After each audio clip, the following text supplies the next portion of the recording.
Harry Potter and the Order of the Phoenix, Chapter 28, Snape's Worst Memory. By order of the Ministry of Magic, Dolores Jane Umbridge, High Inquisitor, has replaced Albus Dumbledore as head of Hogwarts School of Witchcraft and Wizardry. The above is in accordance with Educational Decree Number 28, signed Cornelius Oswald Fudge, Minister for Magic. The notices had gone up all around the school overnight, but they did not explain how every single person within the castle seemed to know that Dumbledore had overcome two Aurors, the High Inquisitor, the Minister for Magic, and his junior assistant, to escape. No matter where Harry went within the castle, the sole topic of conversation was Dumbledore's flight, and though some of the details may have gone awry in the telling, Harry overheard one second-year girl assuring another that Fudge was now lying in St. Mungo's with a pumpkin for a head. It was surprising how accurate the rest of their information was. Everybody knew, for instance, that Harry and Marietta were the only students to have witnessed the scene in Dumbledore's office, and, as Marietta was now in the hospital wing, Harry found himself besieged with requests to give a first-hand account. "Dumbledore will be back before long," said Ernie Macmillan confidently on the way back from herbology, after listening intently to Harry's story. "They couldn't keep him away in our second year, and they won't be able to this time. The fat friar told me," he dropped his voice conspiratorially so that Harry, Ron, and Hermione had to lean closer to him to hear, "that Umbridge tried to get back into his office last night after they'd searched the castle and grounds for him. Couldn't get past the gargoyle. The head's office has sealed itself against her." Ernie smirked. Apparently she had a right little tantrum. "Oh, I expect she really fancied herself sitting up there in the head's office," said Hermione viciously, as they walked up the stone steps into the entrance hall, lording it over all the other teachers, the stupid, puffed-up, power-crazy old... "Now, do you really want to finish that sentence, Granger?" Draco Malfoy had slid out from behind the door, followed by Crabbe and Goyle. His pale, pointed face was alight with malice. "Afraid I'm going to have to dock a few points from Gryffindor and Hufflepuff," he drawled. "You can't take points from fellow prefects, Malfoy," said Ernie at once. "I know prefects can't dock points from each other," sneered Malfoy. Crabbe and Goyle sniggered. "But members of the Inquisitorial Squad—" "The what?" said Hermione sharply. "The Inquisitorial Squad, Granger," said Malfoy, pointing towards a tiny silver eye on his robes just beneath his prefect's badge. "A select group of students who are supportive of the Ministry of Magic, hand-picked by Professor Umbridge. Anyway, members of the Inquisitorial Squad do have the power to dock points. So, Granger, I'll have 5 from you for being rude about our new headmistress. Macmillan, 5 for contradicting me. 5 because I don't like you, Potter. Weasley, your shirt's untucked, so I'll have another 5 for that. Oh, yeah, I forgot. You're a mudblood, Granger, so 10 off for that." Ron pulled out his wand, but Hermione pushed it away, whispering, "Don't." "Wise move, Granger," breathed Malfoy. "New head, new times. Be good now, Potty, Weasel King." Laughing heartily, he strode away with Crabbe and Goyle. "He was bluffing," said Ernie, looking appalled. "He can't be allowed to dock points. That would be ridiculous. It would completely undermine the prefect system." But Harry, Ron, and Hermione had turned automatically towards the giant hourglass set in niches along the wall behind them, which recorded the house points. Gryffindor and Ravenclaw had been neck and neck in the lead that morning. Even as they watched, stones flew upwards, reducing the amounts in the lower bulbs. In fact, the only glass that seemed unchanged was the emerald-filled one of Slytherin. "Noticed, have you?" said Fred's voice. He and George had just come down the marble staircase and joined Harry, Ron, Hermione, and Ernie in front of the hourglasses. "Malfoy just docked us all about 50 points," said Harry furiously as they watched several more stones fly upwards from the Gryffindor hourglass. "Yeah, Montague tried to do us during break," said George. "What do you mean tried?" said Ron quickly. "He never managed to get all the words out," said Fred, "due to the fact that we forced him headfirst into that vanishing cabinet on the first floor." Hermione looked very shocked. "But you'll get into terrible trouble." "Not until Montague reappears, and that could take weeks. I don't know where we sent him," said Fred coolly. "Anyway, we've decided we don't care about getting into trouble anymore." "Have you ever?" asked Hermione. "Course we have," said George. "Never been expelled, have we?" "We've always known where to draw the line," said Fred. "We might have put a toe across it occasionally," said George. "But we've always stopped short of causing real mayhem," said Fred. "But now," said Ron tentatively. "Well, now," said George. "What with Dumbledore gone," said Fred. "We reckon a bit of mayhem," said George, "is exactly what our new head deserves," said Fred. "You mustn't," whispered Hermione. "You really mustn't. She'd love a reason to expel you." "You don't get it, Hermione, do you?" said Fred, smiling at her. "We don't care about staying any more. We'd walk out right now if we weren't determined to do our bit for Dumbledore first. So anyway," he checked his watch, "Phase 1 is about to begin. I'd get in the Great Hall for lunch if I were you. That way the teachers will see you can't have had anything to do with it." "Anything to do with what?" said Hermione anxiously. "You'll see," said George. "Run along now." Fred and George turned away and disappeared into the swelling crowd descending the stairs towards lunch. Looking highly disconcerted, Ernie muttered something about unfinished transfiguration homework and scurried away.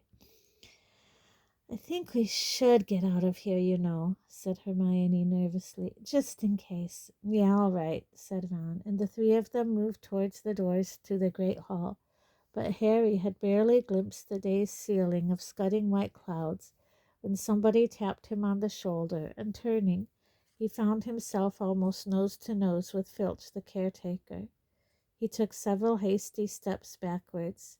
Filch was best viewed at a distance. "The headmistress would like to see you, Potter," he leered. "I didn't do it," said Harry stupidly, thinking of whatever Fred and George were planning. Filch's jowls wobbled with silent laughter. "Guilty conscience, eh?" he wheezed. "Follow me." Harry glanced back at Ron and Hermione, who were both looking worried. He shrugged and followed Filch back into the entrance hall against the tide of hungry students. Filch seemed to be in an extremely good mood. He hummed creakily under his breath as they climbed the marble staircase. As they reached the first landing, he said, "Things are changing around here, Potter."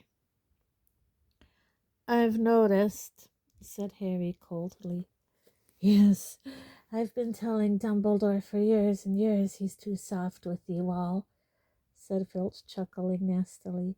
"You filthy little beast would never have dropped stink pellets if you'd known I had it in my power to whip you raw, would you now? Nobody would have thought of throwing fanged frisbees down the corridors if I could have strung you up by the ankles in my office, would they? But when Educational Decree number 29 comes in, Potter, I'll be allowed to do them things. And she's asked the minister to sign an order for the expulsion of Peeves. Oh, things are going to be very different around here with her in charge." Umbridge had obviously gone to some lengths to get Filch on her side, Harry thought, and the worst of it was that he would probably prove an important weapon. His knowledge of the school's secret passageways and hiding places was probably second only to that of the Weasley twins. "Here we are," he said, leering down at Harry as he rapped 3 times on Professor Umbridge's door and pushed it open. "The Potter boy to see you, ma'am." Umbridge's office, so very familiar to Harry from his many detentions, was the same as usual except for the large wooden block lying across the front of her desk, on which golden letters spelled the word Headmistress. Also, his firebolt and Fred and George's clean sweeps, which he saw with a pang, were chained and padlocked to a stout iron peg in the wall behind the desk. Umbridge was sitting behind the desk, busily scribbling on some of her pink parchment, but she looked up and smiled widely at their entrance. "Thank you, Argus," she said sweetly. "Not at all, ma'am, not at all," said Filch, bowing as low as his rheumatism would permit, and exiting backwards. "Sit," said Umbridge curtly, pointing towards a chair. Harry sat. She continued to scribble for a few moments. He watched some of the foul kittens gambolling around the plates over her head, wondering what fresh horror she had in store for him. "Well, now," she said finally, setting down her quill and looking like a toad about to swallow a particularly juicy fly. "What would you like to drink?" "What?" said Harry, quite sure he had misheard her. "To drink, Mr. Potter," she said, smiling still more widely. "Tea, coffee, pumpkin juice?" As she named each drink, she gave her short wand a wave, and a cup or glass of it appeared on her desk. "Nothing, thank you," said Harry. "I wish you to have a drink with me," she said, her voice becoming dangerously sweet. "Choose one." "Fine, tea then," said Harry, shrugging. She got up and made quite a performance of adding milk with her back to him. She then bustled around the desk with it, smiling in a sinisterly sweet fashion. "There," she said, handing it to him. "Drink it before it gets cold, won't you? Well now, Mr. Potter, I thought we ought to have a little chat after the distressing events of last night." He said nothing. She settled herself back into her seat and waited. When several long moments had passed in silence, she said gaily, "You're not drinking up." He raised the cup to his lips and then, just as suddenly, lowered it. One of the horrible painted kittens behind Umbridge had great round blue eyes, just like Mad-Eye Moody's magical one, and it had just occurred to Harry what Mad-Eye would say if he ever heard that Harry had drunk anything offered by a known enemy. "What's the matter?" said Umbridge, who was still watching him. "Do you want sugar?" "No," said Harry. He raised the cup to his lips again and pretended to take a sip, though keeping his mouth tightly closed.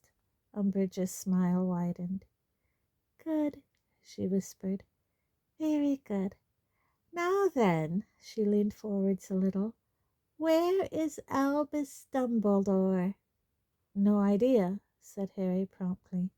Drink up," she said, still smiling. "Now, Mr. Potter, let us not play childish games. I know that you know where he has gone. You and Dumbledore have been in this together from the beginning. Consider your position, Mr. Potter." "I don't know where he is." Harry pretended to drink again. "Very well," said Umbridge, looking displeased. "In that case, you will kindly tell me the whereabouts of Sirius Black." Harry's stomach turned over, and his hand holding the teacup shook so that it rattled in its saucer. He tilted the cup to his mouth with his lips pressed together so that some of the hot liquid trickled down onto his robes. "I don't know," he said, a little too quickly. "Mr. Potter," said Umbridge, "let me remind you that it was I who almost caught the criminal Black in the Gryffindor fire in October. I know perfectly well it was you he was meeting, and if I had had any proof, neither of you would be at large today, I promise you. I repeat, Mr. Potter, where is Sirius Black?" "No idea," said Harry loudly. Haven't got a clue. They stared at each other so long that Harry felt his eyes watering. Then Umbridge stood up. Very well, Potter. I will take your word for it this time, but be warned. The might of the Ministry stands behind me. All channels of communication in and out of the school are being monitored. A Flu Network regulator is keeping watch over every fire in Hogwarts, except my own, of course. My inquisitorial squad is opening and reading all owl post entering and leaving the castle, and Mr. Filch is observing all secret passages in and out of the castle. If I find a shred of evidence... Boom! The very floor of the office shook. Umbridge slipped sideways, clutching her desk for support and looking shocked. What was... She was gazing towards the door. Harry took the opportunity to empty his almost full cup of tea into the nearest vase of dried flowers. He could hear people running and screaming several floors below. Back to lunch you go, Potter, cried Umbridge, raising her wand and dashing out of the office. Harry gave her a few seconds' start, then hurried after her to see what the source of all the uproar was. It was not difficult to find. 1 floor down, pandemonium reigned. Somebody, and Harry had a very shrewd idea who, had set off what seemed to be an enormous crate of enchanted fireworks. Dragons comprised entirely of green and gold sparks were soaring up and down the corridors, emitting loud fiery blasts and bangs as they went. Shocking pink Catherine wheels 5 feet in diameter were whizzing lethally through the air like so many flying saucers. Rockets with long tails of brilliant silver stars were ricocheting off the walls. Sparklers were writing swear words in midair of their own accord. Firecrackers were exploding like mines everywhere Harry looked, and instead of burning themselves out, fading from sight, or fizzling to a halt, these pyrotechnical miracles seemed to be gaining in energy and momentum the longer he watched. Filch and Umbridge were standing, apparently transfixed in horror, halfway down the stairs. As Harry watched, one of the larger Catherine wheels seemed to decide that what it needed was more room to maneuver. It whirled towards Umbridge and Filch with a sinister "Whee!" They both yelled with fright and ducked, and it soared straight out of the window behind them and off across the grounds. Meanwhile, several of the dragons and a large purple bat that was smoking ominously took advantage of the open door at the end of the corridor to escape towards the 2nd floor. "Hurry, Filch, hurry!" shrieked Umbridge. "They'll be all over the school unless we do something. Stupefy!" A jet of red light shot out of the end of her wand and hit one of the rockets. Instead of freezing in midair, it exploded with such force that it blasted a hole in a painting of a soppy-looking witch in the middle of a meadow. She ran for it just in time, reappearing seconds later squashed into the next painting, where a couple of wizards playing cards stood up hastily to make room for her. "Don't stun them, Filch!" shouted Umbridge angrily, for all the world as though it had been his incantation. "Right you are, headmistress," wheezed Filch, who as a squib could no more have stunned the fireworks than swallowed them. He dashed to a nearby cupboard, pulled out a broom, and began swatting at the fireworks in midair. Within seconds the head of the broom was ablaze. Harry had seen enough. Laughing, he ducked down low, ran to a door he knew was concealed behind a tapestry a little way along the corridor, and slipped through it to find Fred and George hiding just behind it, listening to Umbridge and Filch's yells and quaking with suppressed mirth. "Impressive," Harry said quietly, grinning. "Very impressive. You'll put Dr. Filibuster out of business, no problem." "Cheers," whispered George, wiping tears of laughter from his face. "Oh, I hope she tries vanishing them next. They multiply by 10 every time you try." The fireworks continued to burn and to spread all over the school that afternoon, though they caused plenty of disruption, particularly the firecrackers. The other teachers didn't seem to mind them very much. "Dear, dear," said Professor McGonagall sardonically as one of the dragons soared around her classroom, emitting loud bangs and exhaling flame. "Miss Brown, would you mind running along to the headmistress and informing her that we have an escaped firework in our classroom?"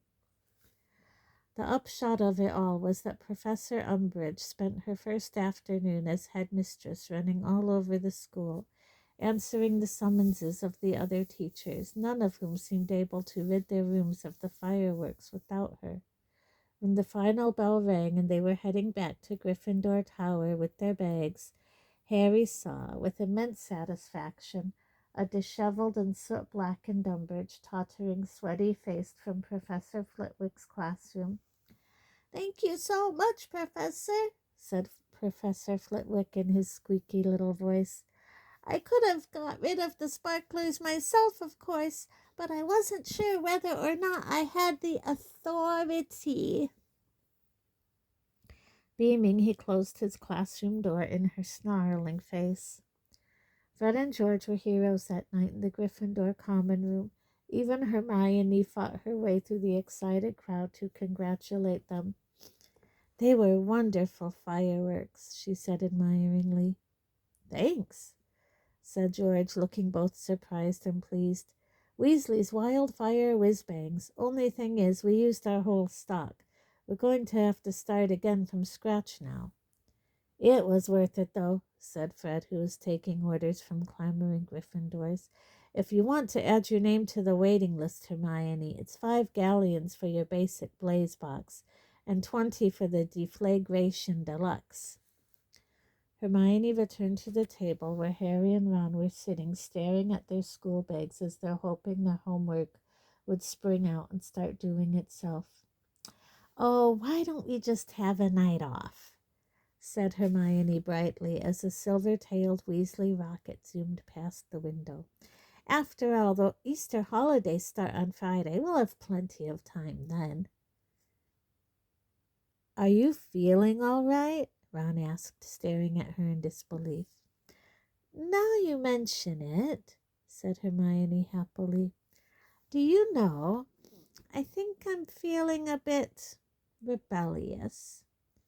Harry could still hear the distant bangs of escaped firecrackers when he and Ron went up to bed an hour later, and as he got undressed, a sparkler floated past the tower, still resolutely spelling out the word pooh.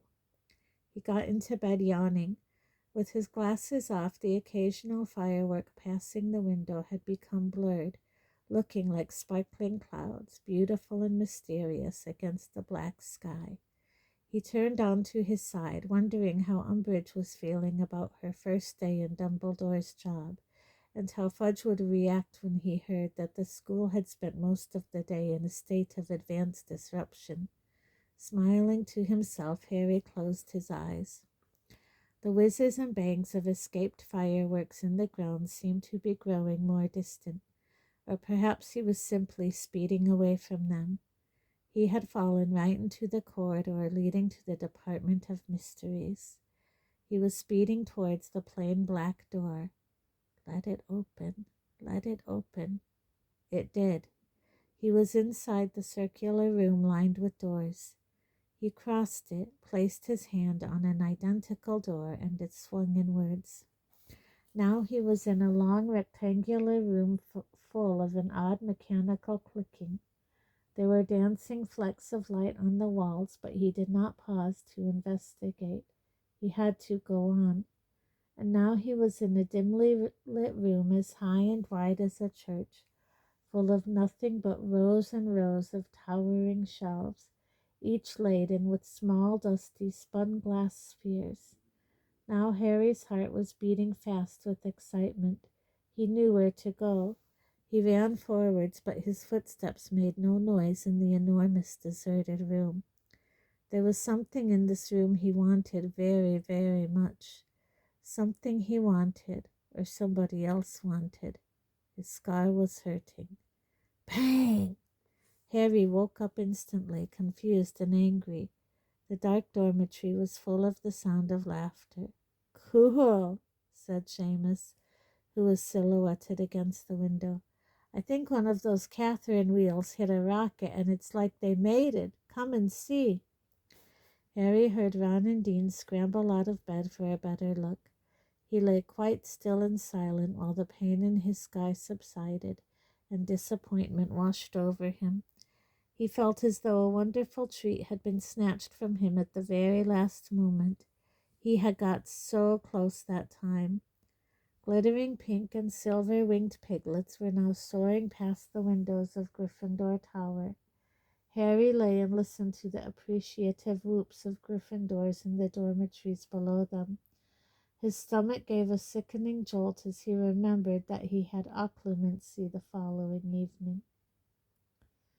Harry spent the whole of the next day dreading what Snape was going to say if he found out how much further into the Department of Mysteries Harry had penetrated during his last dream. With a surge of guilt, he realized that he had not practiced occlumency once since their last lesson. There had been too much going on since Dumbledore had left. He was sure he would not have been able to empty his mind even if he had tried. He doubted, however, whether Snape would accept that excuse. He attempted a little last-minute practice during classes that day, but it was no good. Hermione kept asking him what was wrong whenever he fell silent, trying to rid himself of all thought and emotion. And after all, the best moment to empty his brain was not while teachers were firing revision questions at the class. Resigned to the worst, he set off for Snape's office after dinner. Halfway across the entrance hall, however, Cho came hurrying up to him. Over here, said Harry, glad of a reason to postpone his meeting with Snape, and beckoning her across to the corner of the entrance hall where the giant hourglasses stood. Gryffindor's was now almost empty. Are you okay? Umbridge hasn't been asking you about the DA, has she? Oh, no, said Cho hurriedly. No, it was only, well, I just wanted to say, Harry, I never dreamed Marietta would tell. Yeah, well, said Harry moodily. He did feel Cho might have chosen her friends a bit more carefully. It was small consolation that the last he heard, Marietta was still up in the hospital wing, and Madame Pomfrey had not been able to make the slightest improvement to her pimples. She's a lovely person, really, said Cho. She just made a mistake. Harry looked at her incredulously. A lovely person who made a mistake? She sold us all out, including you. Well, we all got away, didn't we? Said Cho pleadingly. You know, her mom works for the ministry. It's really difficult for her. Ron's dad works with the ministry, too, Harry said furiously. And in case you hadn't noticed, he hasn't got sneak written across his face. That was a really horrible trick of Hermione Granger's, said Cho fiercely. She should have told us she jinked that list. I think it was a brilliant idea, said Harry coldly. Cho flushed and her eyes grew brighter. Oh, yes, I forgot. Of course, if it was darling Hermione's idea. Don't start crying again, said Harry warningly. I wasn't going to, she shouted. Yeah, well, good, he said. I've got enough to cope with at the moment. Go and cope with it then, Cho said furiously, turning on her heel and stalking off. Fuming, Harry descended the stairs to Snape's dungeon, and though he knew from experience how much easier it would be for Snape to penetrate his mind if he arrived angry and resentful, he succeeded in nothing but thinking of a few more things he should have said to Cho about Marietta before reaching the dungeon door. You're late, Potter, said Snape coldly as Harry closed the door behind him. Snape was standing with his back to Harry, removing, as usual, certain of his thoughts and placing them carefully in Dumbledore's pensieve. He dropped the last silvery strand into the stone basin and turned to face Harry. "So," he said, "have you been practicing?" "Yes," Harry lied, looking carefully at one of the legs of Snape's desk. "Well, we'll soon find out, won't we?" said Snape smoothly. "Wand out, Potter." Harry moved into his usual position, facing Snape with the desk between them. His heart was pumping fast with anger at Cho and anxiety about how much Snape was about to extract from his mind. "On the count of 3, then," said Snape lazily. 1, 2. Snape's office door banged open and Draco Malfoy sped in. "Professor Snape! Sir! Oh, sorry." Malfoy was looking at Snape and Harry in some surprise. "It's all right, Draco," said Snape, lowering his wand. "Potter is here for a little remedial potions." Harry had not seen Malfoy look so gleeful since Umbridge had turned up to inspect Hagrid. "I didn't know," he said, leering at Harry, whose face was burning. He would have given a great deal to be able to shout the truth at Malfoy, or even better, to hit him with the good curse. "Well, Draco, what is it?" asked Snape. "It's Professor Umbridge, sir. She needs your help," said Malfoy.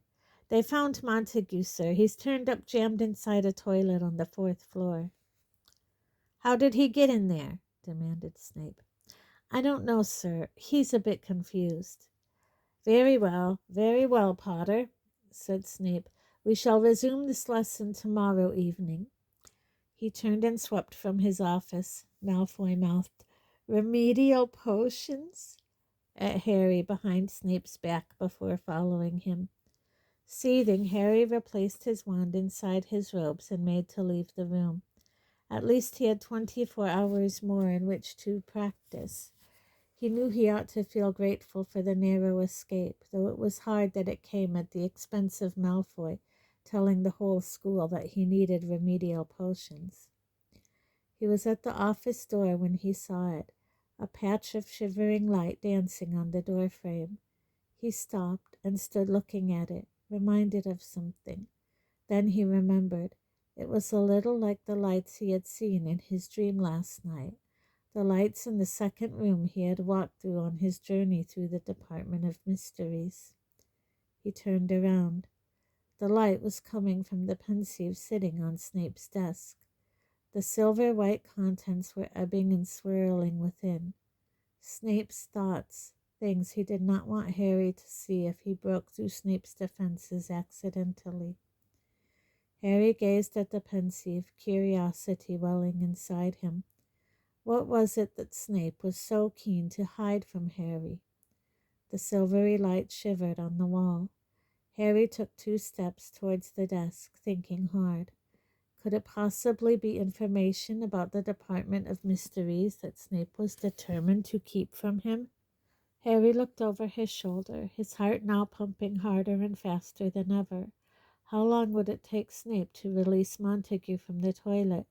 Would he come straight back to his office afterwards, or accompany Montague to the hospital wing? Surely the latter.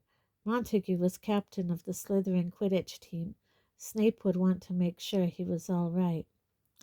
Harry walked the remaining few feet to the Pensieve and stood over it, gazing into its depths. He hesitated, listening, then pulled out his wand again. The office and the corridor beyond were completely silent. He gave the contents of the Pensieve a small prod with the end of his wand. The silvery stuff within began to swirl very fast. Harry leaned forwards over it and saw that it had become transparent. He was, once again, looking down into a room as though through a circular window in the ceiling. In fact, unless he was much mistaken, he was looking down into the great hall. His breath was actually fogging the surface of Snape's thoughts. His brain seemed to be in limbo. It would be insane to do the thing he was so strongly tempted to do. He was trembling. Snape could be back at any moment. But Harry thought of Cho's anger, of Malfoy's jeering face, and a reckless daring seized him. He took a great gulp of breath and plunged his face into the surface of Snape's thoughts. At once the floor of the office lurched, tipping Harry headfirst into the pensieve.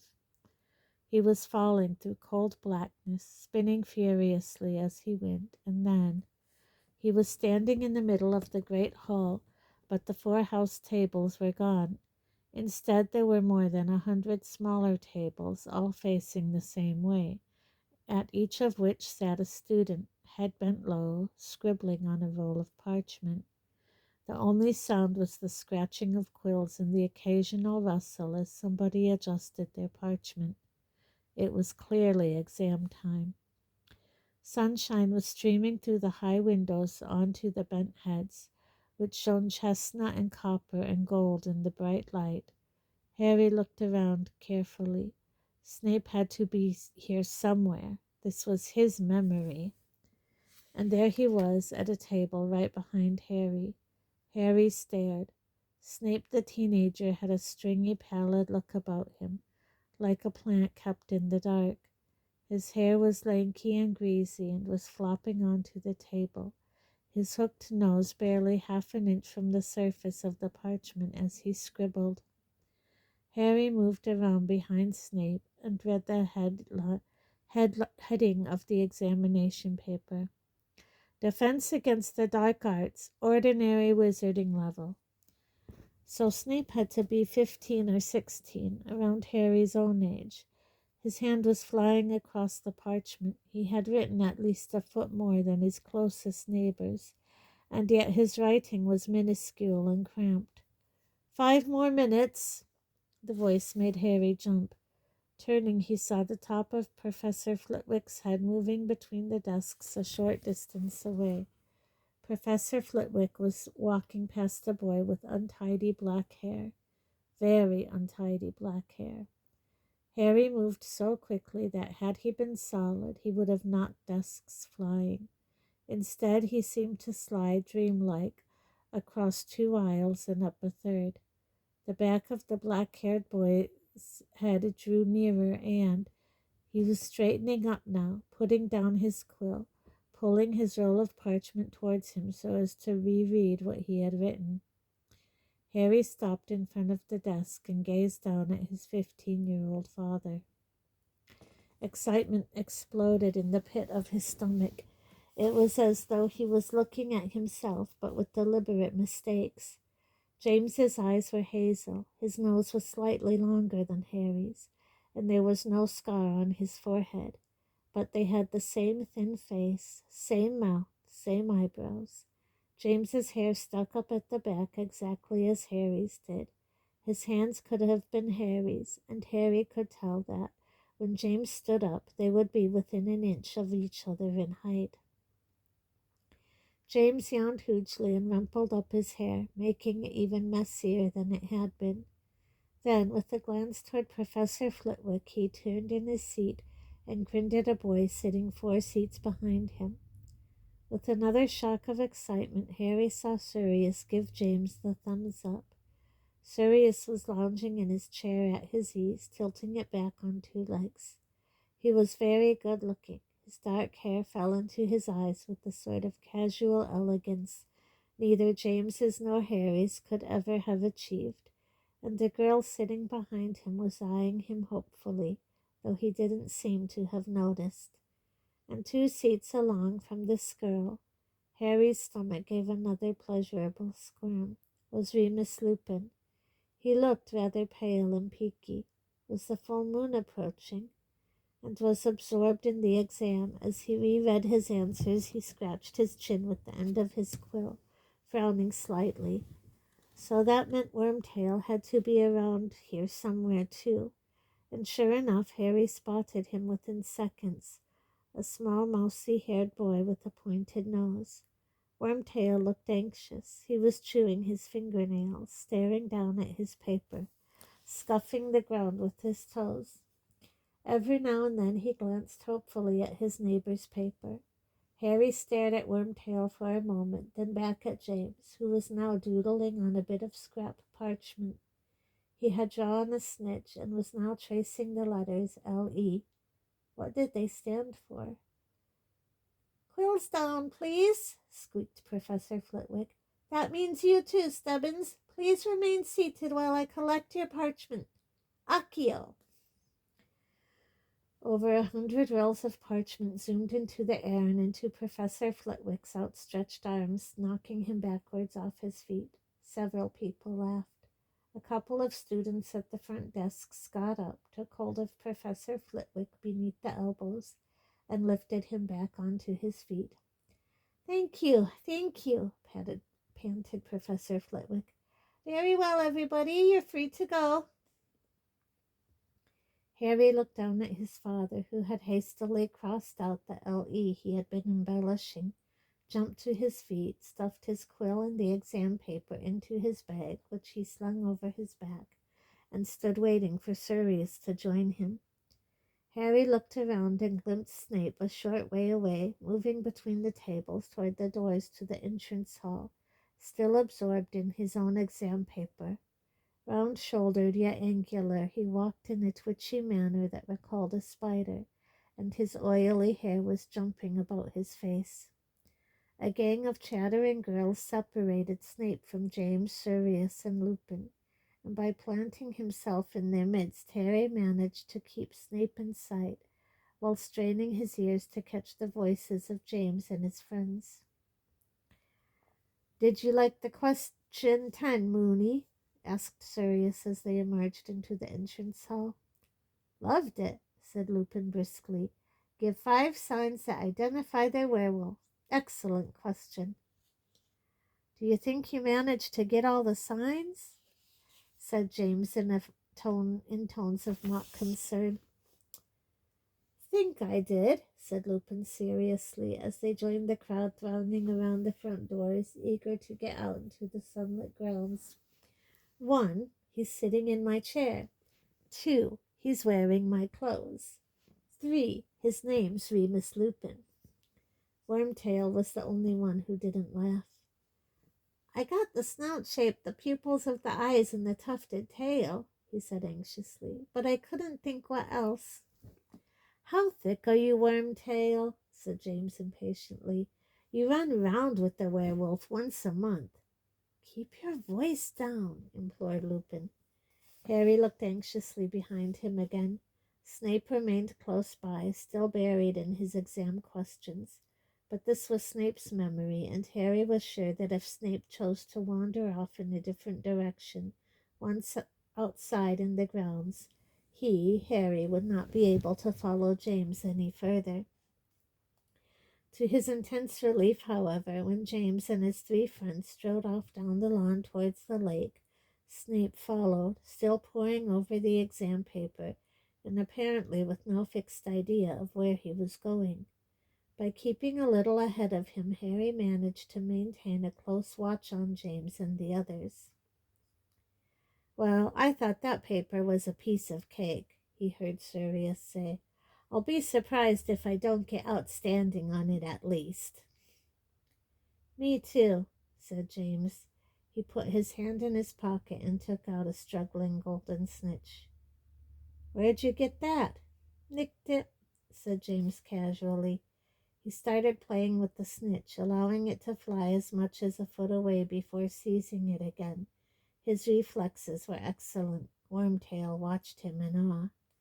They stopped in the shade of the very same beech tree on the edge of the lake where Harry, Ron, and Hermione had once spent a Sunday finishing their homework, and threw themselves down on the grass. Harry looked over his shoulder yet again and saw, to his delight, that Snape had settled himself on the grass in the dense shadow of a clump of bushes. He was as deeply immersed in the owl paper as ever, which left Harry free to sit down on the grass between the beech and the bushes and watch the foursome under the tree. The sunlight was dazzling on the smooth surface of the lake, on the bank of which the group of laughing girls who had just left the great hall were sitting, with their shoes and socks off, cooling their feet in the water. Lupin had pulled out a book and was reading. Sirius stared around at the students milling over the grass, looking rather haughty and bored, but very handsomely so. James was still playing with the snitch, letting it zoom further and further away, almost escaping, but always grabbed at the last second. Wormtail was watching him with his mouth open. Every time James made a particularly difficult catch, Wormtail gasped and applauded. After 5 minutes of this, Harry wondered why James didn't tell Wormtail to get a grip on himself, but James seemed to be enjoying the attention. Harry noticed that his father had a habit of rumpling up his hair as though to keep it from getting too tidy, and he also kept looking over at the girls by the water's edge. "Put that away, will you?" said Sirius finally, as James made a fine catch and Wormtail let out a cheer. "Before Wormtail wets himself with excitement." Wormtail turned slightly pink, but James grinned. "If it bothers you," he said, stuffing the snitch back in his pocket. Harry had the distinct impression that Sirius was the only one for whom James would have stopped showing off. "I'm bored," said Sirius. "Wish it was full moon." "You might," said Lupin darkly from behind his book. "We've still got Transfiguration. If you're bored, you could test me. Here," and he held out his book. But Sirius snorted. "I don't need to look at that rubbish. I know it all." "This'll liven you up, Padfoot," said James quietly. "Look who it is." Sirius's head turned. He became very still, like a dog that has scented a rabbit. "Excellent," he said softly. "Snivellus." Harry turned to see what Sirius was looking at. Snape was on his feet again and was stowing the owl paper in his bag. As he left the shadows of the bushes and set off across the grass, Sirius and James stood up. Lupin and Wormtail remained sitting. Lupin was still staring down at his book, though his eyes were not moving, and a faint frown line had appeared between his eyebrows. Wormtail was looking from Sirius and James to Snape with a look of avid anticipation on his face. "All right, Snivellus," said James loudly. Snape reacted so fast it was as though he had been expecting an attack. Dropping his bag, he plunged his hand inside his robes, and his wand was halfway into the air when James shouted, "Expelliarmus!" Snape's wand flew 12 feet into the air and fell with a little thud in the grass behind him. Sirius let out a bark of laughter. "Impedimenta," he said, pointing his wand at Snape, who was knocked off his feet halfway through a dive towards his own fallen wand. Students all around had turned to watch. Some of them had got to their feet and were edging nearer. Some looked apprehensive, others entertained. Snape lay panting on the ground. James and Sirius advanced on him, wands raised, James glancing over his shoulder at the girls at the water's edge as he went. Wormtail was on his feet now, watching hungrily, edging around Lupin to get a clearer view. "How'd the exam go, Snively?" said James. "I was watching him. His nose was touching the parchment," said Sirius viciously. "There'll be great grease marks all over it. They won't be able to read a word." Several people watching laughed. Snape was clearly unpopular. Wormtail sniggered shrilly. Snape was trying to get up, but the jinx was still operating on him. He was struggling as though bound by invisible ropes. "You wait," he panted, staring up at James with an expression of purest loathing. "You wait." "Wait for what?" said Sirius coolly. "What are you going to do, Snively? Wipe your nose on us?" Snape let out a stream of mixed swear words and hexes, but with his wand 10 feet away, nothing happened. "Wash out your mouth," said James coldly. "Scourgify." Pink soap bubbles streamed from Snape's mouth at once. The froth was covering his lips, making him gag, choking him. "Leave him alone!" James and Sirius looked round. James's free hand immediately jumped to his hair. It was one of the girls from the lake edge. She had thick, dark red hair that fell to her shoulders, and startlingly green almond-shaped eyes. Harry's eyes. Harry's mother. "All right, Evans," said James, and the tone of his voice was suddenly pleasant, deeper, more mature. "Leave him alone," Lily repeated. She was looking at James with every sign of great dislike. "What's he done to you?" "Well," said James, appearing to deliberate the point, "it's more the fact that he exists, if you know what I mean." Many of the surrounding students laughed, Sirius and Wormtail included, but Lupin, still apparently intent on his book, didn't, and nor did Lily.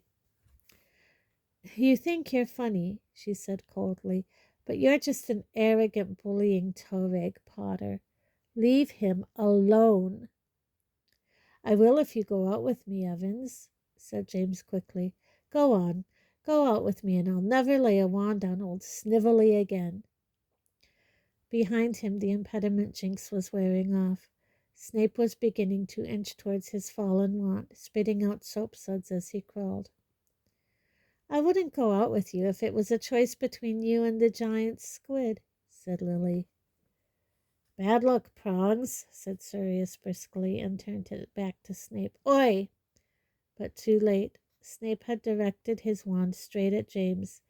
There was a flash of light, and a gash appeared on the side of James's face, spattering his robes with blood. James whirled about. A second flash of light later, Snape was hanging upside down in the air, his robes falling over his head to reveal skinny, pallid legs and a pair of graying underpants. Many people in the small crowd cheered. Sirius, James, and Wormtail roared with laughter. Lily, whose furious expression had twitched for an instant as though she was going to smile, said, "Let him down." "Certainly," said James, and he jerked his wand upwards. Snape fell into a crumpled heap on the ground. Disentangling himself from his robes, he got quickly to his feet, wand up, but Sirius said, "Petrificus totalis," and Snape keeled over again, rigid as a board. "Leave him alone," Lily shouted. She had her own wand out now. James and Sirius eyed it warily. "Ah, Evans, don't make me hex you," said James earnestly. "Take the curse off him, then." James sighed deeply, then turned to Snape and muttered the counter curse. "There you go," he said, as Snape struggled to his feet. "You're lucky Evans was here, Snivellis." "I don't need help from filthy little mudbloods like her." Lily blinked. "Fine," she said coolly.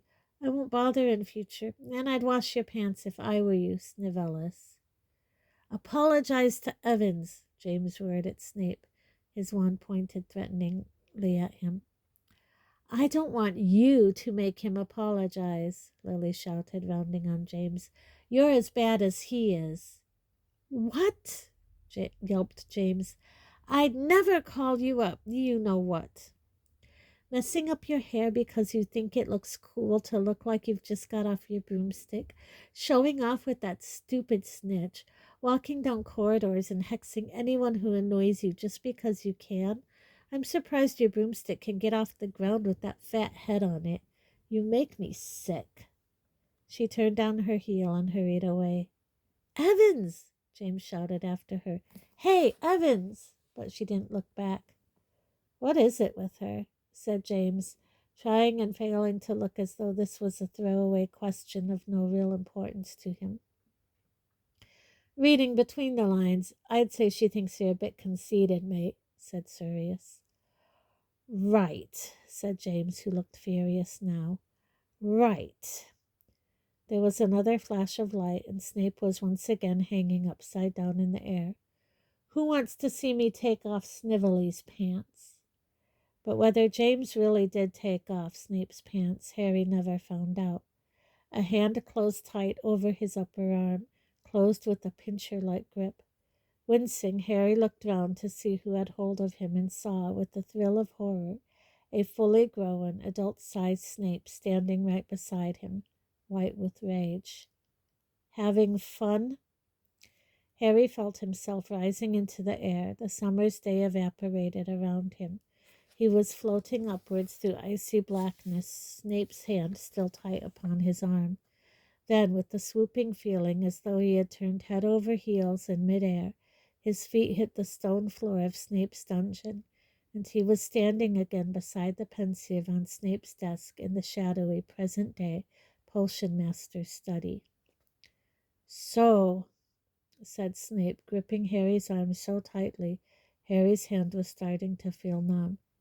"So, been enjoying yourself, Potter?" "No," said Harry, trying to free his arm. It was scary. Snape's lips were shaking. His face was white. His teeth were bared. "Amusing man, your father, wasn't he?" said Snape, shaking Harry so hard his glasses slipped down his nose. "I didn't—" Snape threw Harry from him with all his might. Harry fell hard onto the dungeon floor. "You will not tell anybody what you saw," Snape bellowed. "No," said Harry, getting to his feet as far from Snape as he could.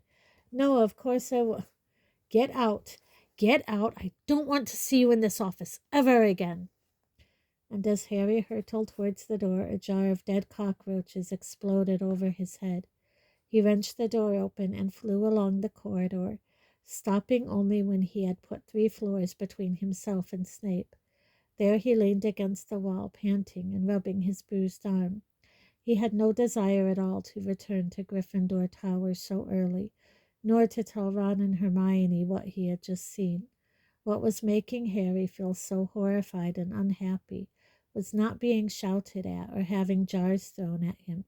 It was that he knew how it felt to be humiliated in the middle of a circle of onlookers, knew exactly how Snape had felt as his father had taunted him, and that judging from what he had just seen, his father had been every bit as arrogant as Snape had always told him.